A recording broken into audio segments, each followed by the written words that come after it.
देखिए, सांसारिक दान तो बहुत तरह के होते हैं। क्या आपको पता है, आपके पास कुछ भी मटेरियलिस्टिक चीज दान करने को ना हो, तब भी आप दान कर सकते हैं। क्या दान करें अगर वस्तुएं दान ना करें तो? शास्त्रों में 7 तरीके के दान बताए गए हैं जो कि आध्यात्मिक दान होते हैं। कौन से होते हैं आध्यात्मिक दान, इसके बारे में बात करते हैं आज। जय गौर, नमस्ते, श्री राधा रमणो विजयते। मेरा नाम प्रतीक है। मेरे यूट्यूब पे बहुत अच्छा रिस्पॉन्स आ रहा है पूरे भारत से। अगर अभी तक आपने मेरे चैनल को सब्सक्राइब नहीं किया है तो प्लीज सब्सक्राइब करिए। क्या है ना कि जब आप सब्सक्राइब करते हो मेरे चैनल को, तो मुझे भी एक थोड़ा सा हौसला मिलता है कि नहीं, भारत भारतीय ये जो एक यात्रा है ना, एक उद्देश्य की, कहीं ना कहीं इसको आपका समर्थन मिल रहा है। तो अगर बात करें दानों की, आध्यात्मिक दानों, तो हमारे शास्त्रों में 7 तरह के आध्यात्मिक दान बताए गए हैं। पहला दान बताया जाता है विद्यादान। विद्यादानम महादानम। यदि आपको शिक्षा मिली है तो उस शिक्षा को दूसरों से बांटिए। आपको कोई हुनर आता है तो उस हुनर को दूसरों से सिखाइए। आमतौर पर देखेंगे ना तो लोग कहते हैं, अरे ये मुझे आता है, मैं आपको नहीं बताऊंगा, बता नहीं सकता, ये मेरी विद्या है, ये मेरा हुनर है। अपना हुनर किसी को नहीं दे सकते। लेकिन ये संकीर्ण बुद्धि होती है, ये सूक्ष्मता होती है। क्यों? क्योंकि अगर आपकी बुद्धि मजबूत है या आपका जो विजन है वो बड़ा है, उद्देश्य बड़ा है, तो आप क्या करोगे? आप संकुचित मन से नहीं बल्कि खुले मन से शिक्षा का, विद्या का दान करोगे।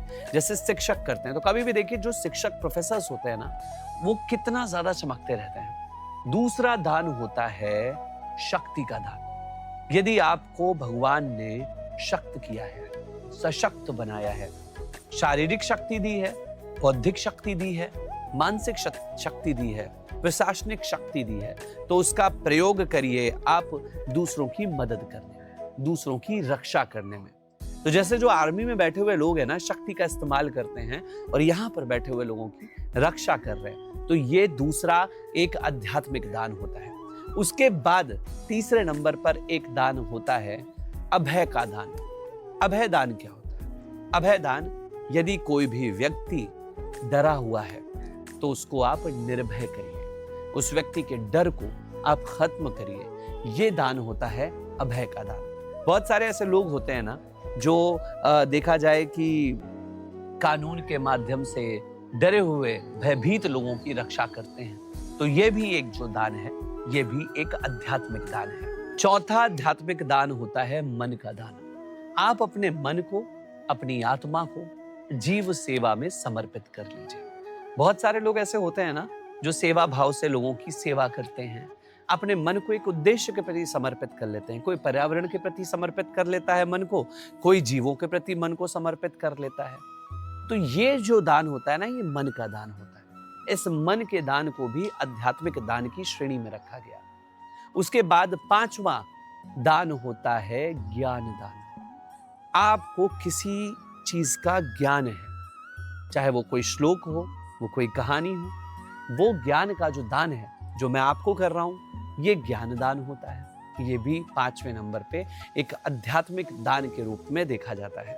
उसके बाद एक दान आता है जिसको सबसे ज्यादा कहा जाए उपयुक्त माना गया है, 6ठे नंबर पर रखा गया है। उसको बोलते हैं औषधि का दान। औषधि चाहे बोली वाली हो, चाहे गोली वाली हो। यदि आप लोगों की रोगों का इलाज करते हैं, लोगों को रोग मुक्त करते हैं, औषधि देते हैं, तो औषधि दान को भी आध्यात्मिक दान में रखा गया है। जो बहुत सारे जो डॉक्टर्स होते हैं, अगर आप देखेंगे तो वो यही तो कार्य करते हैं इस तरीके का।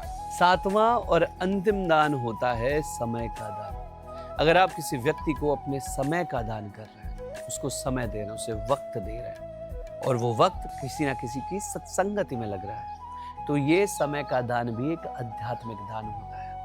तो अगर अब आपके पास में घोड़ा, जमीन, गाय, ये सब चीजें नहीं है लोगों को दान करने के लिए, तो आप ये दान करें, आध्यात्मिक दान। ये आध्यात्मिक दान भी शास्त्रों में बहुत ही उपयुक्त और उचित दान बताए गए। राधे राधे। चैनल को सब्सक्राइब करना बिल्कुल मत भूलिएगा। इस वीडियो को किसी एक ऐसे व्यक्ति से जरूर शेयर करिए जो आध्यात्मिक दान करेगा और पुण्य कमा सकता है।